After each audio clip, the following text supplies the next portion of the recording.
He wasn't happy with us. Yeah, he got home. Okay, can I have your attention? I'm making Charlie Brown's Halloween. This is the Great Pumpkin. I have to tell you the story of this. This fall, I bought this sweatsuit. I like bright colors, and I just felt good in it. It was a nice fall day. I put it on. I came in, walked in the back door, and our treasurer, Todd Burns, was here, and he said, "Oh, I have the perfect hat for you." I bought this and plopped it on my head. So they're taking pictures, and we're laughing, and then Becky handed me the sign advertising this program tonight. So, okay. So it turns out, I didn't know what this was. Lillian and Terry Rear were volunteering that day, and their daughter came to visit them and brought them a bed for their cats.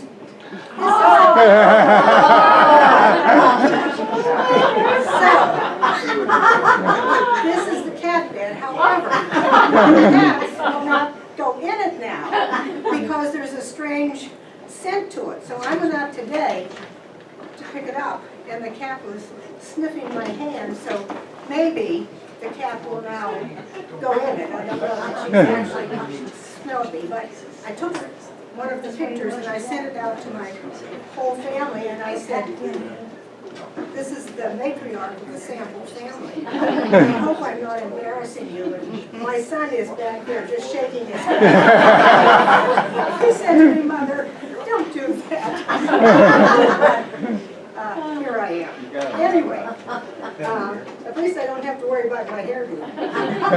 I was asked to tell some of the stories of the ghosts that have gone on that we've had over the years here in the Historical Society.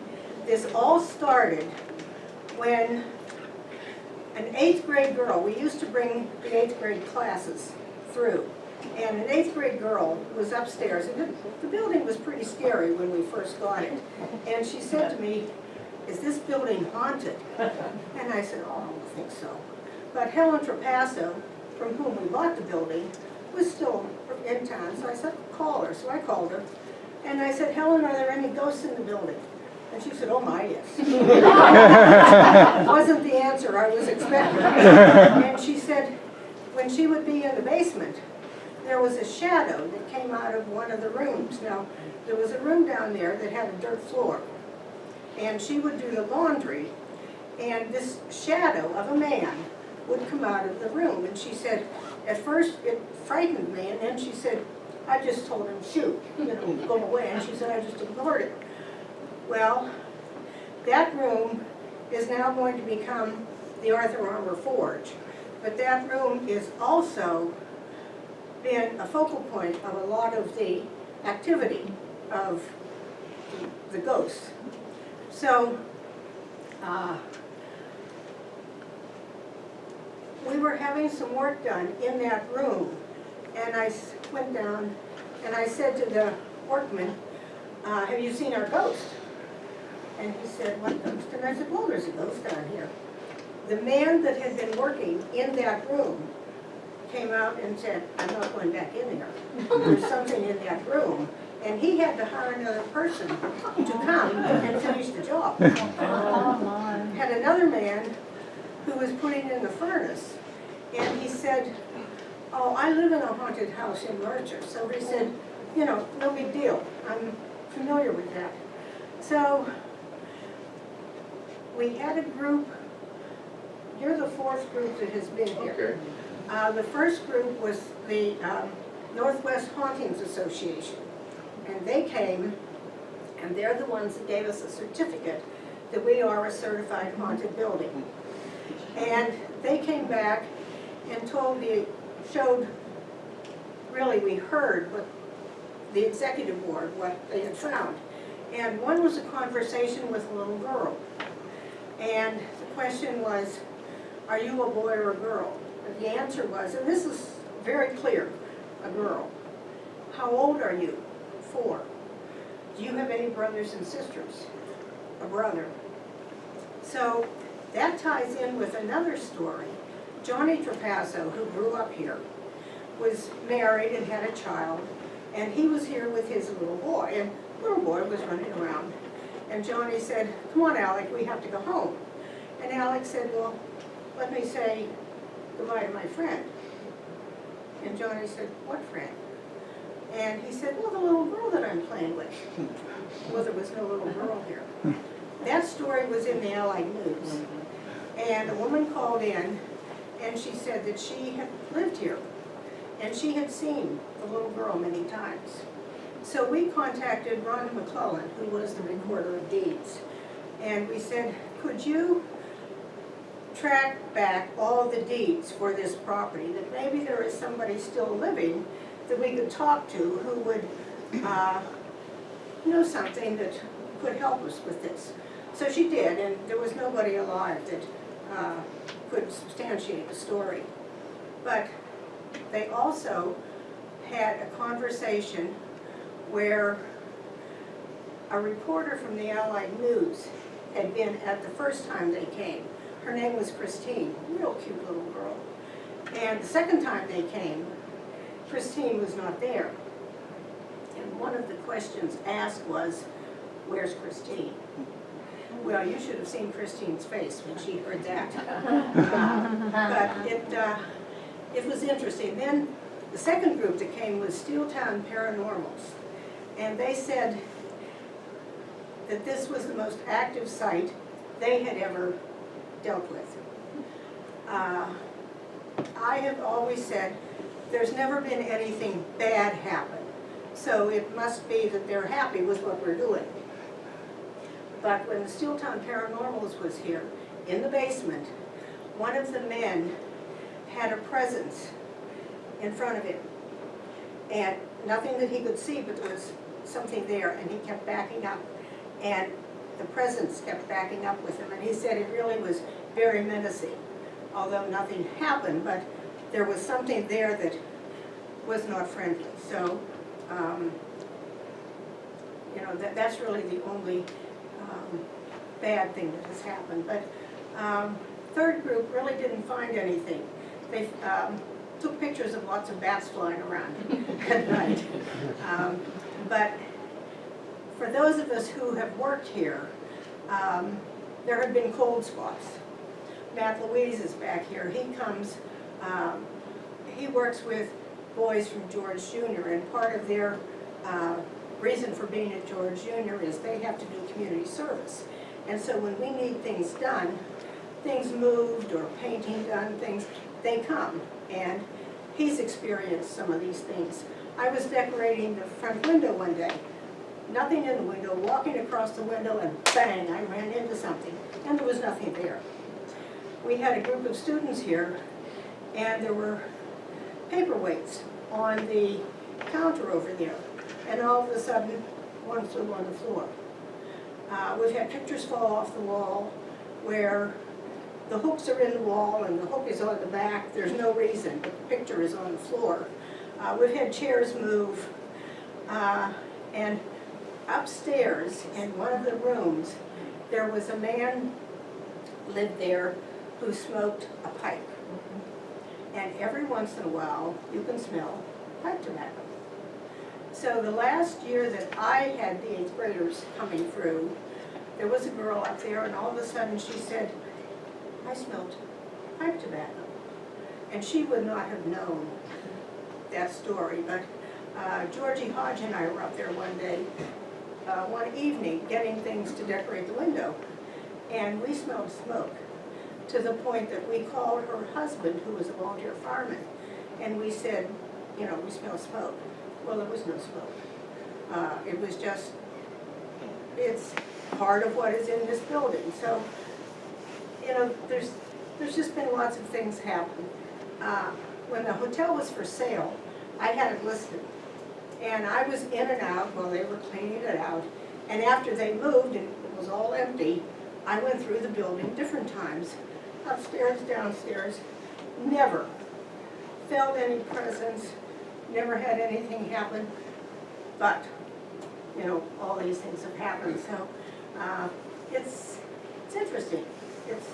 You never know what you're going to come up with, but we're fortunate tonight to have Joe Moczan. Correct. Right. He is the founder of Digital Paranormal Investigators. They've been Investigations. investigations. They've been a group for 12 years, and you have done this for 30 years. Bare minimum, maybe as much as 35 or more. Okay, so he's going to tell us what he's found. So welcome, and looking forward to hear what you have to say. And I'm going to take my pumpkin and... That's a nice story about that. Yeah, I would never guess. Yeah, I'd like to thank everybody for showing up. It's really appreciated to have an opportunity to come here, and I think it's really cool how the volunteers and people who work here are really interested in this. You know, our first investigation, I think it was in February. We were only here, unfortunately, for about an hour and a half, maybe 2 hours at the most. We did get some evidence, all audio. We had a lot of personal experiences. I don't think there's anything malevolent here or dark. That's just our own opinion. We didn't sense that.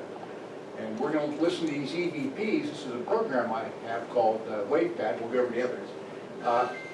It's best if everybody tries to be quiet when we play these, because we have a new projector right here, and we're working with the audio. I want to make sure John and everybody can hear in the back. Okay. This first one was, excuse me, I'll play to me. This is our team members here, Debbie Fitzgerald and John. My wife Debbie had a bad accident maybe about back in June, and she's still in recovery. She shattered her leg in an e-bike accident, standing still.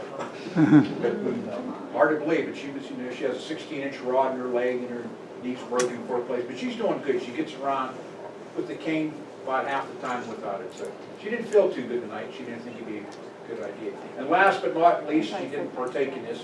Shirley Steffler, she's not here. But just keep an open mind. This is some of the equipment. The first time after a while we'll go over it. Basically, these EVPs, I call them, they're raw. 90% of them or more, what I have to do is I have to amplify what they say, 400 to 800%. And we always have to slow them down to 70% or more. I've actually had them tell me, can you talk faster? Can you talk faster? And that's sort of proof.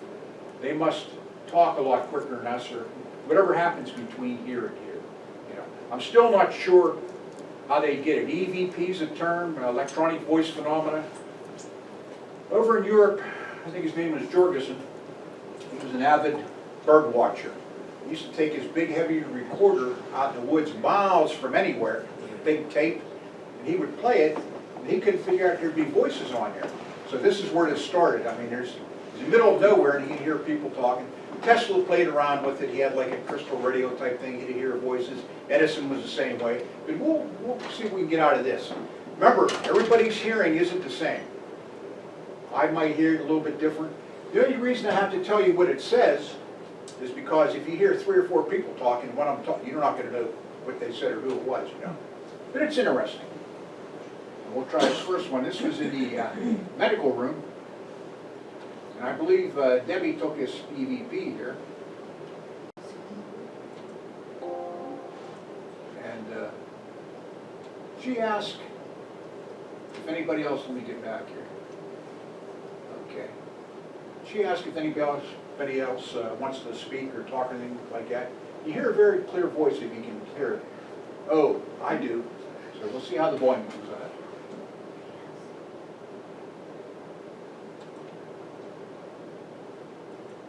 Well, if no one wants to say anything, what do you? Oh, I do. Did you, anybody back here, could you hear that, John? Yeah. Okay. Yeah. They said, oh, I do. Yeah. Anything I say is just what I hear. To really go over EV, I'm the only one that goes over the audio and stuff like that. The really way to do this is that John, Debbie, and I, and Debbie and Shirley, we all could get together. Sometimes, you know, you get the consensus, but that's one. The program I use is WavePad Master Edition. This is in the children's room. Now, I just put down a couple of voices. I can't make out what they say.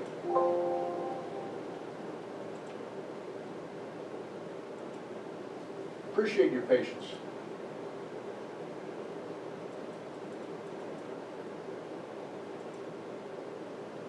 Can you tell us anything about this now? That was pretty quiet. Let me amplify that a little bit. Sorry about that.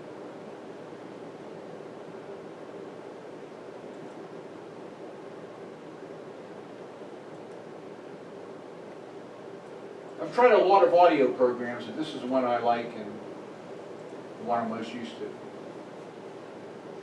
Plus, it's free. That's what I like about it. Can you tell us anything about this now? There were voices there, and I didn't take the time to really analyze it. You can hear. You hear Debbie talking again. She's very good for. They respond to her real well. You're going to hear some things tonight that you won't hear anywhere else, not from this place. We intend to come back and do the justice, a real investigation that, you know, it needs. This is an interesting one. Mike Rocknick from the Sharon Herald. He captured this one while he took it.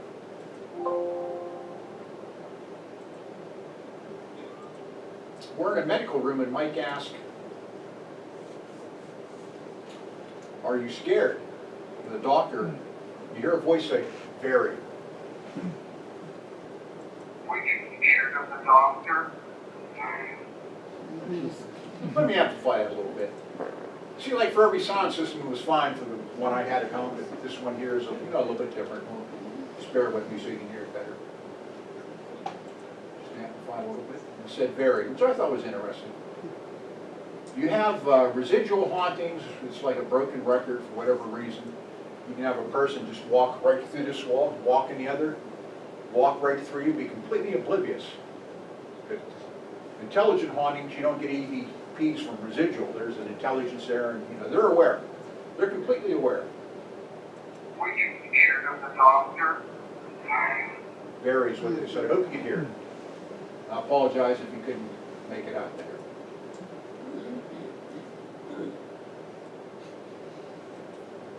This was in a basement, and I think they said, "Were you near me?"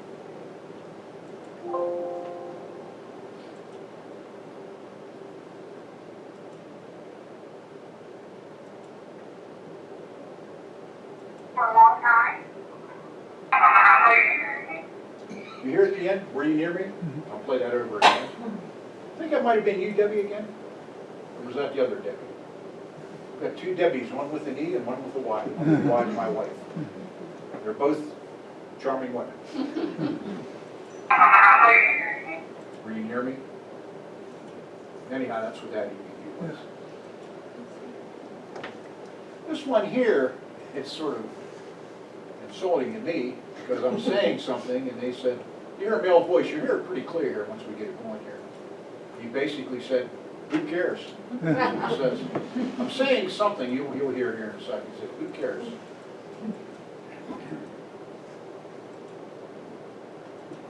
About 20 seconds. Let me make that just a little bit louder. It's hard to hear. I apologize for that. Like I say, this is going to take a little bit of work to make it acceptable here. Okay. I always say at the end, I'm going to give you 20 seconds to say something. And a lot of times they really do. They talk at the end, and I'll say, "God bless you, thanks for the conversation," and they respond. A lot of times it gets so hectic that it started out as an A-B conversation, and I see my way out of it because they're all talking to each other. They do answer each other. They talk, they get in arguments and discussions, and Okay. See if we can hear this better.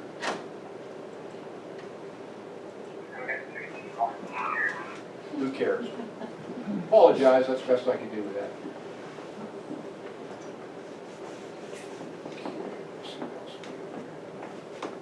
Any questions so far? Any questions? Okay.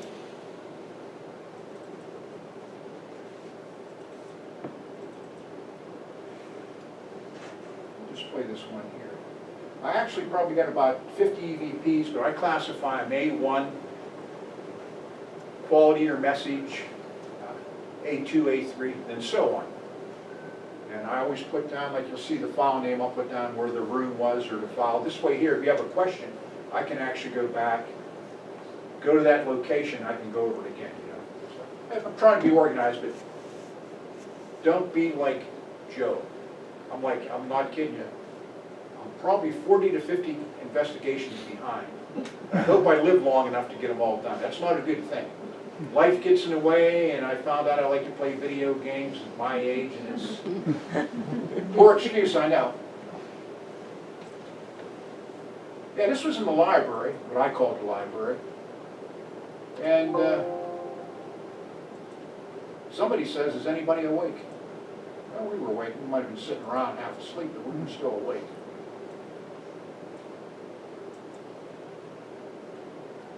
My buddy John over here, I've never seen him sleep on an investigation. Huh, John? Tell him up. I wish I had his gift. When that guy's tired, he's lucky he can zone out pretty quick. How many spirits are in this building?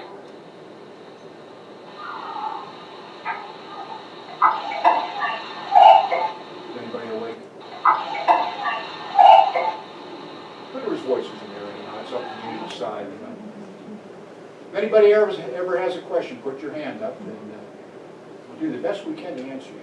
That's basically the EVPs I got worth listening to. I got a lot of A2, A3s, but you know, their quality may not be there or whatever.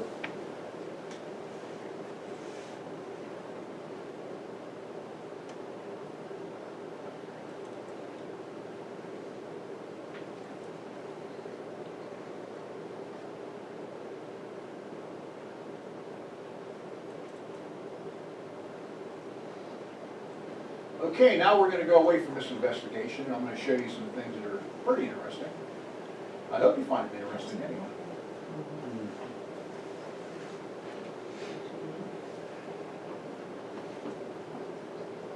Get my wits about me here, John. I'm missing something. Now we'll see what we have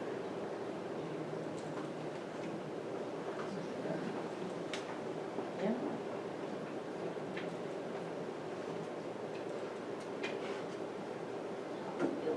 Okay, I'm going to show you two quick videos right here. And you're going to see somebody actually get attacked. Has anybody ever heard of Snyder's Cemetery in Rain State Park? Okay, you've heard of that? Okay. I filmed this. I was never in the actual cemetery, but I was there and witnessed, and I seen the whole thing. It's up for you to determine whether this is a real event or not, but I think it was because I don't see any trickery involved at all. But you can decide. We'll see how the video works here.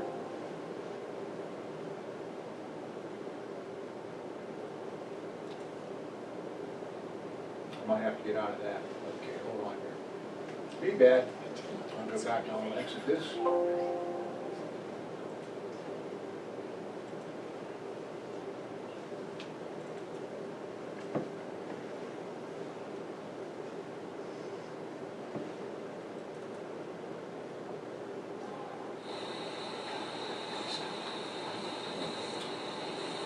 Yeah, we're going to speed this up quite a bit to save some time. Okay.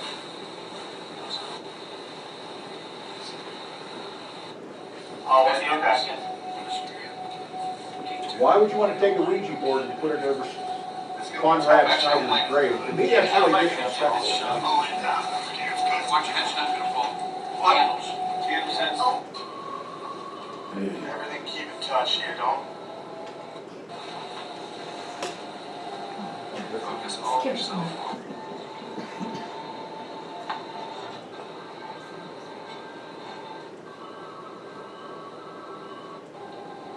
That's a message you're getting on the board. Letter G.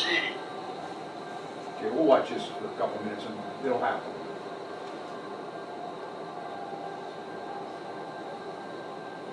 I think this was about 10 or 12 years ago.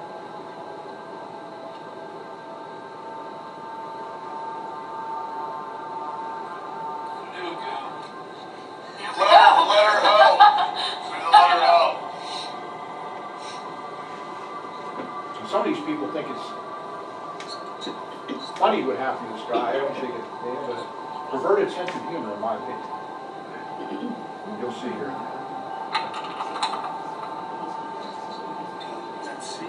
It's D. I can read it from up here. I can't see it. That was D, letter D. watch it. Watch right here. Pretty soon. You'll see it. And I'll go back.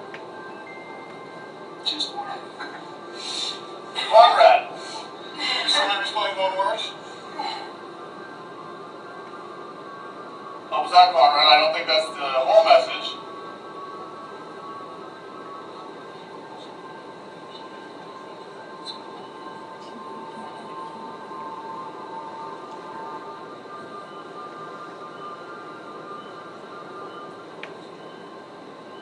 Help us out a little bit, Conrad. Was your message no God? Watch his shirt. See it move? Look at that. Just don't touch my shoulder. When I was here, I don't see how anything was. Imagine the guy's a professional magician, he could probably fake it. But you'll see here. And these guys are laughing like, it's funny. Spider. Now it burns. It's burn. Pull up my shirt. Yeah, let's get girls going wild. I see what's in on his back. Watch it. Dude, right up here, I feel like there's something like, hold on, let me get my light out. Oh my goodness, he has scratches all down his back. Dude, seriously. Three Holy steps shit! right there. Oh my God! And when I was there, I went right up. I took my own picture, stuff like that. If you would have tried to stage that ahead of time, like 15 minutes, or it would be like scab. You know how blood dries. This was still dripping out of his. So to me, I think it was real. So you're entitled to your own opinion. If you think it was a trick, that's fine. I can understand that. Oh my God! Oh my God! Hold on. Let me take a picture. Dude, it's unbelievable. Holy! Yeah. It's, Oh my God! Here, babe, hold on. yeah, dude. I feel burning. Somebody move that? No? Yeah, hold on, guys. Oh no. Dude, out of your bag is not. That was me taking the picture. You all right? Is it okay? Did everybody see that? Yeah. What do you think of that? He's a filmmaker, though. He is a filmmaker. Yeah, I I know. know But that. this was before he got into that. I don't know He was about just. that. A college student, he went to Slippery Rock. Yeah, He was- I know. He did film in Slippery Rock. But I I don't know. personally, I think it was real. He The could've way been. that shirt moves, I didn't see anything, any wire or anything to make that shirt move, and I'd say the blood was still dripping down his back. That's just my opinion, that's all. We have our opinions. To me, it's completely disrespectful to use a Ouija board and talk to somebody's grave. Okay, this is one we got down in the, yeah, let me go back to here, and I'll let you know when I'm ready. Thanks for the lights. We're gonna look at another video.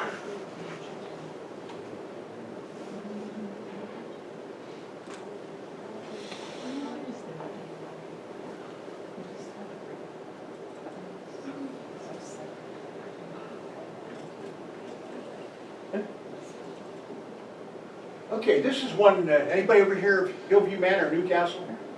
Been there. Okay, I've been there probably a couple dozen times, but not bragging or anything like that. I live in Elwood, it doesn't take long to get there. And I got to the point anymore, I only go there when it's a deal, like $40 or $50. The prices that went through the roof. Okay, this is Gerald. This was taken, what, John, maybe 8 years ago? It's been a while since Gerald's been with us. But he has an old Hi-8 Sony camcorder. Those were the ones that had the reputation that you could see through people's clothes, allegedly. But that's old technology, but this is interesting. And it so happens we went back about 2 weeks later, and we tried to replicate that, and you could see me behind the door. It was like, not like this, okay. We'll play it here and see what we got here. I think it's pretty interesting. I think it's real. Okay, this is in the basement. Right to the left here is where you come in. You'll hear us down there. That's the luggage room. The luggage that went there, and nobody ever claimed. And never left. Never left, right. It's sort of sad, isn't it? But they have it all cleaned up now.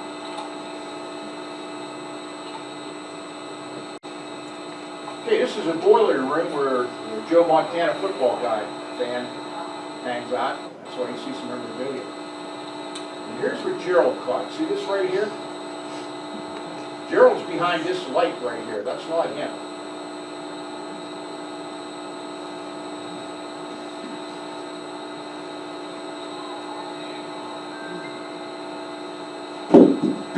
This will only be on for about another minute. You can see right there.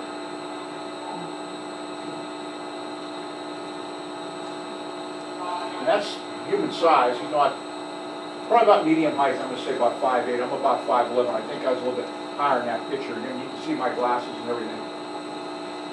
You see, Gerald's behind that light. There's another light like this at the other end, but that's not Gerald.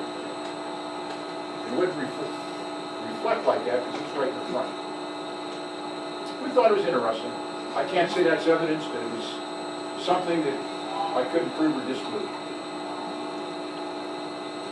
Okay, thank you. What would you think of that? Something different, huh? Yeah. Okay, bear with me, guys.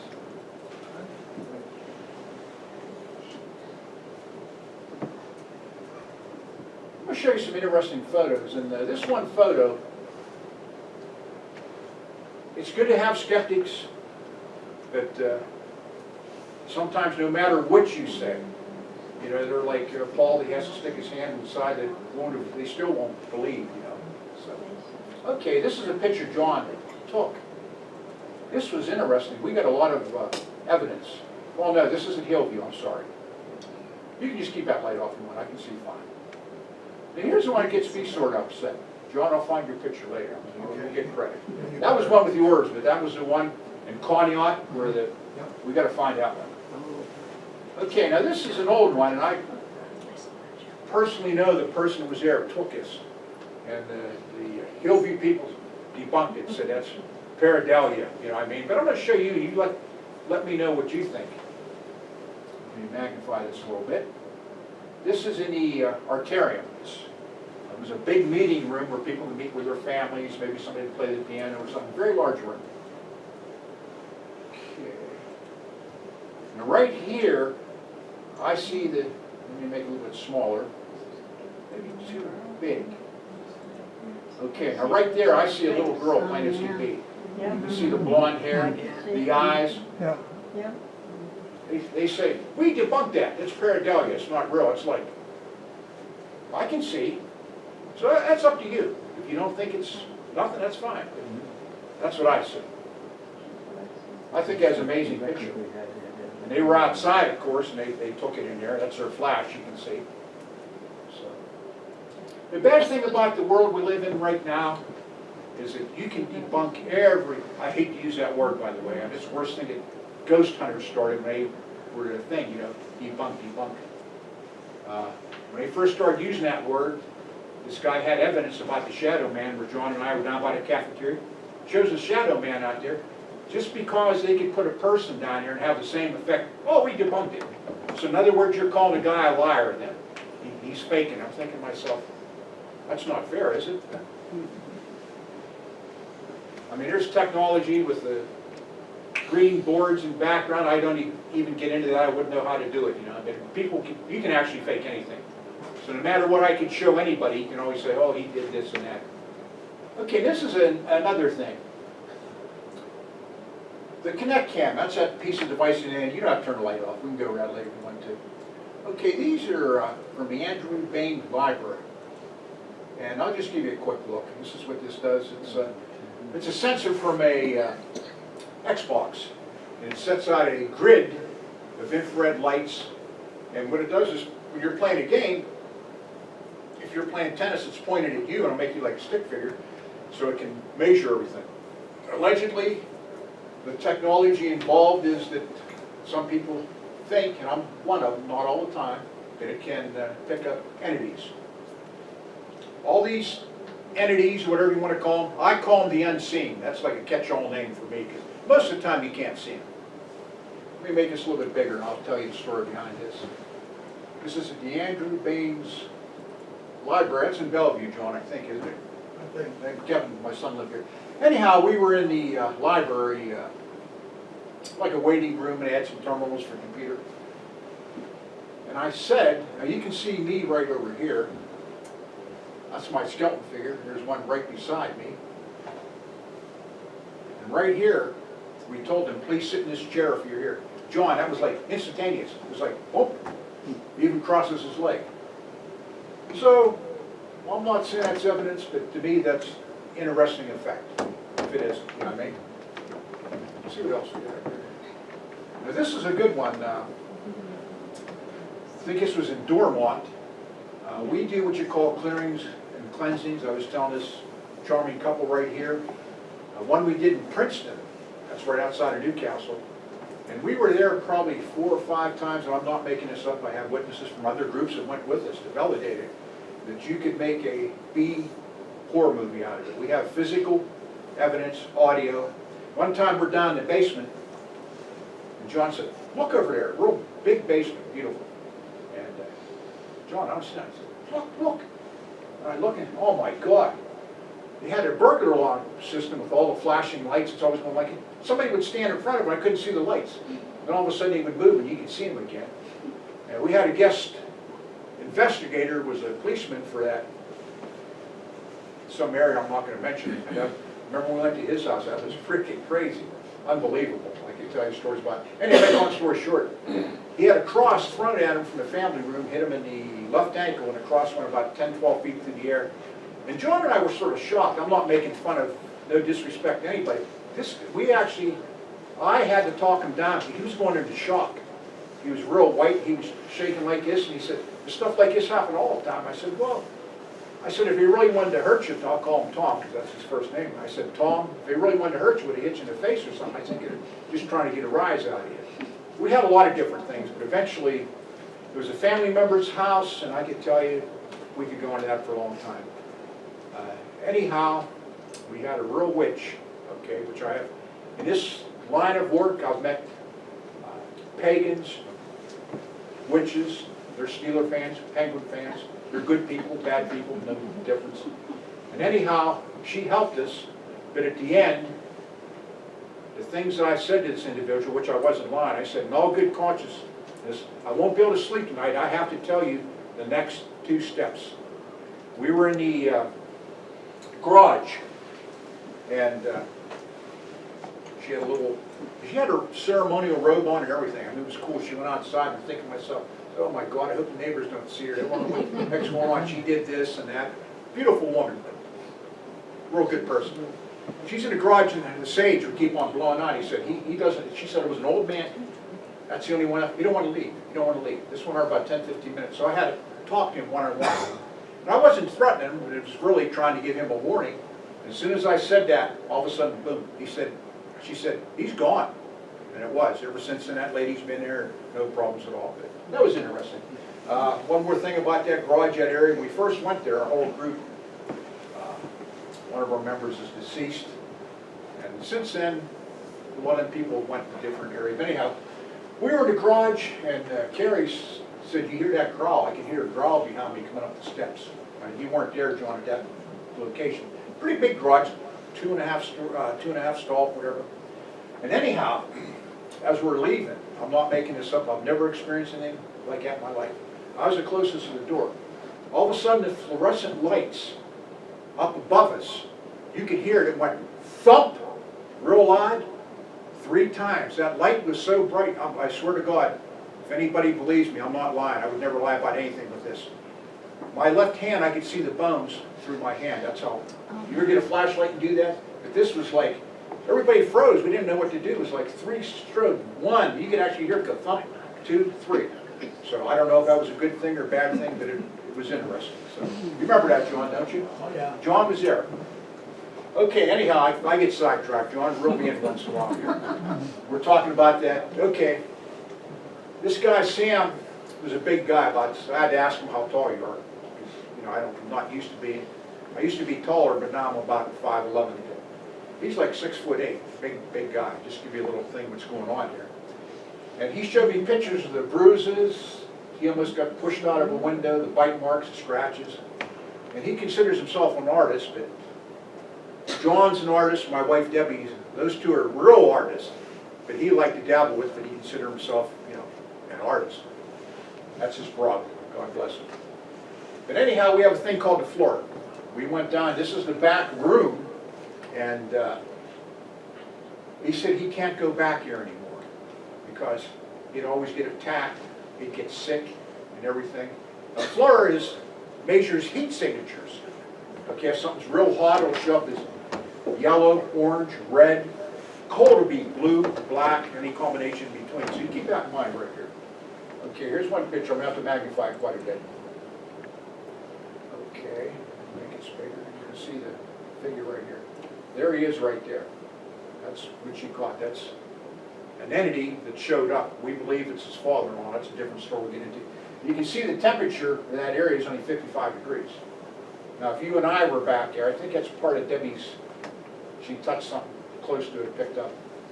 It would be a lot, when it's 55, 53, it'd be a lot different than that. You can see it moves a little bit here. Make it bigger here. Appreciate your patience too. You see he's actually moved a little bit to the left. One more here. Make it a little bit bigger. And there he is right there. That's it. I mean, this isn't like 4K. If you want to get a FLIR, I don't have that kind of money. You're talking about $10,000, $15,000. This isn't the cheapest, but it's far from being a decent one. But it did pick up something. I don't have the picture now. I can't find it, but we do have it. We were up on the 3rd floor at Hillview, and we were at the nurse's station. The 3rd floor is very active. And bear with me, guys. Debbie is in one of the room. My wife, Debbie. And we got some really good recordings from, it's sad. A child said, are you my daddy? Can I go home with you? And it shows a child right in front of her by 4, I mean, really clear, a little boy. I mean, and some people think they can see stuff, but that's an interesting effect. Okay, you can turn that light back on if you wish to. Okay, let me hear, I at least want to play these EVPs that you, a lot of people say, well, if they're real, how come they don't give you your name? How come you don't, well, I have some really good ones here that you're going to hear. Here, these were from Hillview Manor, first and last names. The one I'm going to play for you, it was confirmed, I was at Hillcon. They had 2 old maintenance, I'm an old guy, these guys were older than me, they were about 80, I'm going to be 72. And remember John, they couldn't get over it. They told me all about that guy. He worked for a railroad, he was a nice guy, and they said, my God, he said, that's his exact voice, a deep, rough voice. So if we get to that, I'll point that out. I appreciate your patience here, because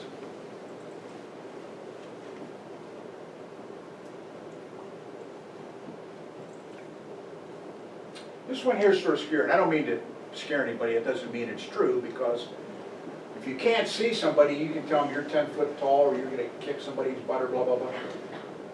I asked something in Hillview, you'll find out what it is. And this is what he said. He said, I be the devil. But that doesn't mean it is, of course, you know what I mean? You have to remember, when you're talking to the unseen, they're still human or whatever they are, but they can lie. Believe it or not, people will actually lie in the hereafter just like you do now, you know. We're going to play this without wave pad, see how it works. I was talking about him, how I show him respect and stuff. Did anybody hear that back here? Said I be the devil when we played again, or did everybody hear it? Yeah. Heard it? Good. You didn't hear it? No. Okay, I'm going to try one more time, okay? Because I'm saying some stuff, I treat you with respect, and this guy says, I be the devil. Did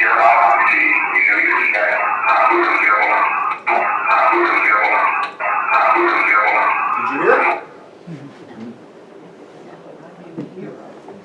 Well, everybody's hearing is completely different, believe me. We have standardized tests, but I guarantee you that everybody's going to do a little bit different. They can hear something. I apologize for that, but did anybody hear it? Okay. You got a good seat up there. You can hear all the time. Okay, here's what I was telling you about. I'm pretty proud of this because I actually had 2 people say it was, they told me a lot of detail about this guy.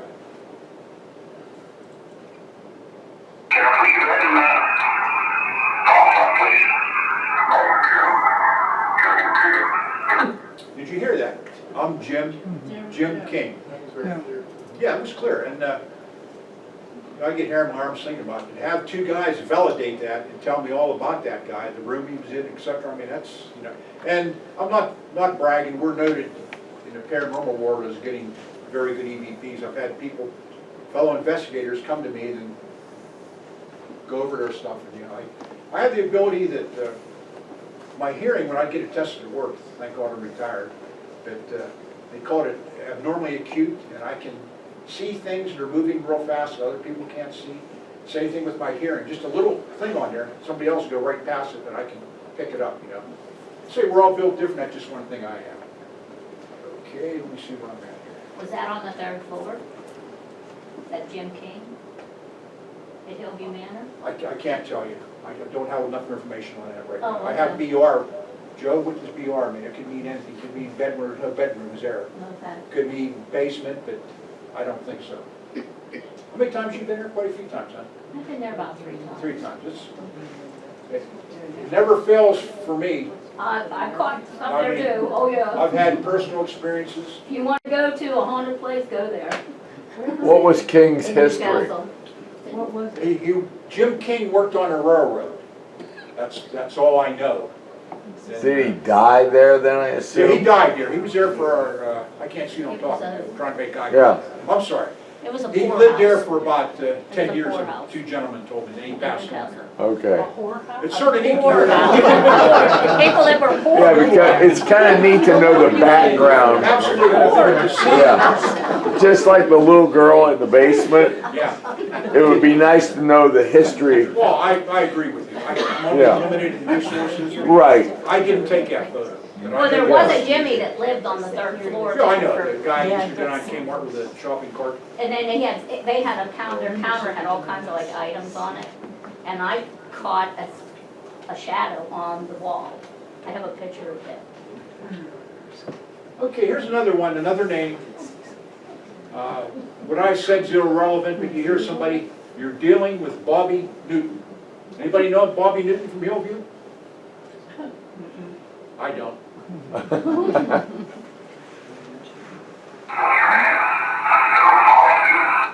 I ask, what's your name? You're dealing with Bobby Newton. I hope somebody heard it back here.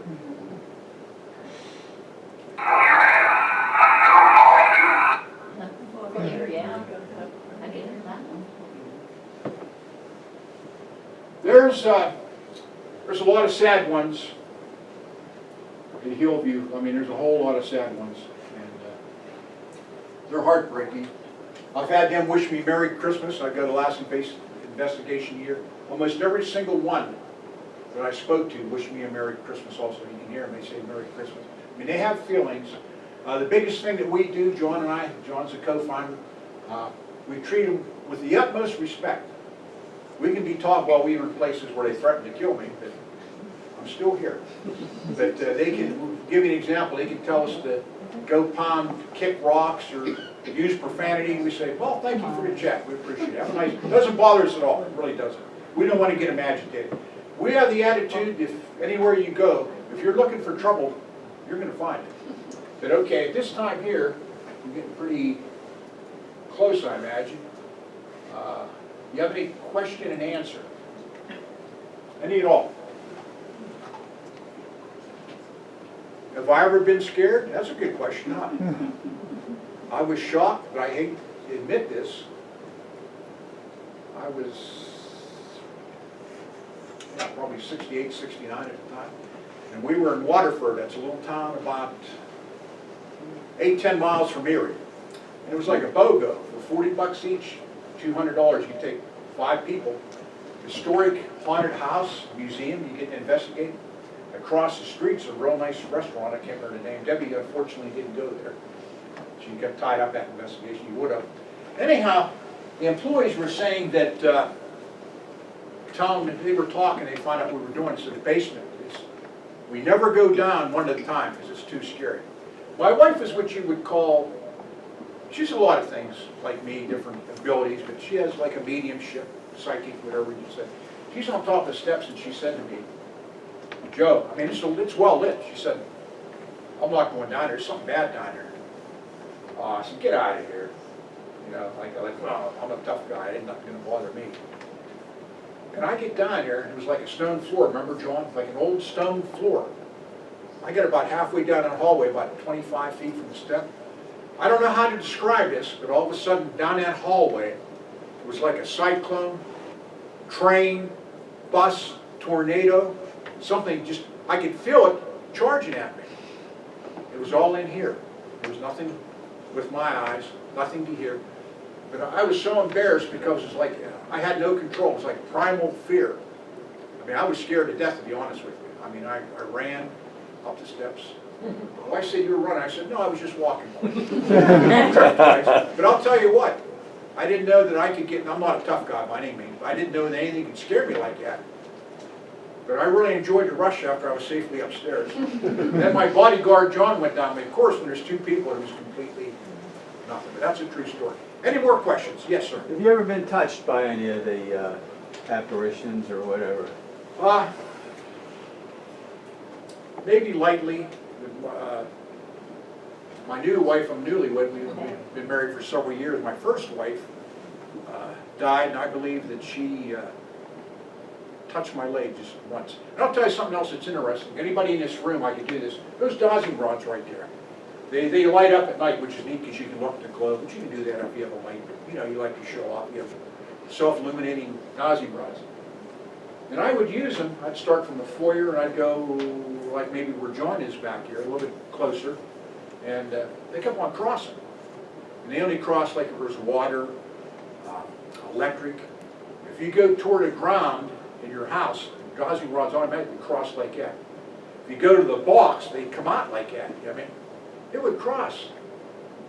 And after I did it about 6 times, it dawned on me, that's exactly where my wife died in hospice, right to the inch. So do we leave an impression when we die in the environment? I mean, I don't know. I could get people, strangers, and say, you want to try the new dowsing rods I get? They have the same thing. I go down in the basement, right in that spot, nothing happens. I go up above, nothing. Right where she died is right where, you know. My current wife, Debbie, said she's talked to her and everything's cool and stuff like that. I mean, I really don't know. I believe it or not, the way I'm talking, it sounds like I fall head over heels for this, but I am a skeptic. I really am. A lot of things, my fellow investigators, I've told them, you know, the area or ways, you know, what would happen or something like that. A lot of stuff can be explained. But one thing I can tell you about the paranormal is you don't have to be scared. That one instance that happened to me, probably everybody in this room except for maybe Debbie, would affect her. It's not going to affect you. It just, get back to your question, I've had mediums and psychics. Yeah. Tell me, I guess if you have a blue aura, that means you're well grounded.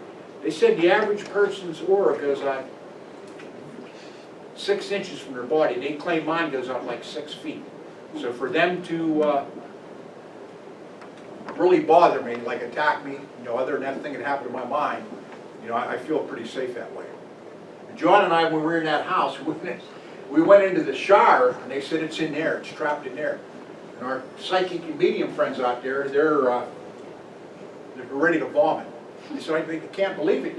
John and I are in there talking about the Steelers, and we could have set up and we didn't feel anything that way. Yeah, I mean, so, but I do believe in psychics and mediums. You know.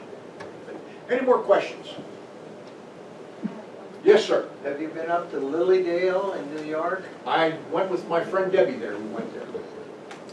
I didn't. It wasn't bad, but you know, the guy said, you know, you're a powerful empath. You want to get more training. I said no because sometimes I can read people, and I don't really like that myself. You know what I mean? I could see things were going on and blah blah blah. But Debbie's had good experience there. I'd like to go there in a hotel and investigate or something. I do believe in that stuff, but I keep an open mind. Not so open that my brain's spill out, but what do I have? You know? Any more questions? Yes? What's the youngest spirit that you've ever encountered? I would... What was the question, please? What was the youngest spirit thing that I ever encountered? Possibly in Hillview, a little child. I got an EVP from him. At Conneaut Lake, got a real sad one about a child saying, "Were you my daddy?" can I go home with you? But don't forget, they could be lying. It could be somebody that's not a good person telling you that too. I mean, it sounds like a child's voice, but that doesn't mean anything. The recorder I use, excuse me, don't make fun of me. I have a hard time getting up if I sit down. Once I get moving, I'm okay. Okay, this is a Panasonic 60. A lot of people are critics because they say, oh, it's static and doesn't do anything like that. But you heard some of the EVPs, they're all from here. You know, a lot of them at sour grapes because they can't afford one. If you can see these on eBay, they go for several $1,000s up to $10,000. I didn't pay that. I bought these about 15 years ago. I have two of them. This one here I paid $450 for, and the other one I paid $400, which is a lot of money back in, but not, you know, I don't pay that kind of money. I got to the point in this where, believe it or not, I just didn't realize till we talked to different groups and investigated with. I guess we're what you call old school investigators. We actually go there. It seems like nobody cares about EVPs anymore. It's just like they'll set tripwires up in these pyramids and these musical casket, it opens, they'll put their cat balls on, and they're at Hillview, and God bless them, I'm not making fun of them, but that's what they do sometimes, on a nurse's station. And all these lights go off and stuff like that, and they get all excited, they come give each other the high five, and those were lights that went on. You didn't get any EVPs or anything, you know. But they do get good evidence up there to people, but I'm just saying, I didn't want to spend thousands more for equipment to keep up with the times. We're happy where we are. We have 4K cameras, we have an old Panasonic high 8 camera and different things. So, any more questions before we leave? Because I guess we're pretty close to deadline. Joe, I think if anyone has another question for you, they can maybe catch you after the program tonight. Would that be good? Absolutely. Now, one more thing. If anybody has a Facebook account, we're called Digital Paranormal Investigations. You get on there and we'll put you right in like this charming young lady did right here. And I'll tell you what, I can honestly say we've done this, oh, maybe 8, 10, 12 times presentation. And this by far is the best crowd we've ever had. A lot of enthusiasm here. I can feel a lot of love. Good questions. Good. And you know, yeah, while we're breaking stuff down, anybody has any questions, you know, we're glad to ask. Okay. Next month, we've got Joel Bigley coming to speak about veterans. You'll see these posters around town. So hopefully you'll come back. Joel is a local military history buff, and last year he spoke to us about World War I veterans, Company M, and this year he's going to focus on World War II veterans from Grove City. So I hope you all will come back. Please, if you have a question for Joe, speak to him while he's cleaning up here. And we got a lot of cookies and some punch and water out here, so please stop and get something. I'll put my hand on the Bible. Okay. And I swear that it's going to be an all-out investigation next time we come here. Oh, Do the justice. I believe every old building has unseen, and they want to tell you a story. Yeah. You know, they appreciate it when you're talking to them too. Yeah, great. Joe, thanks so much.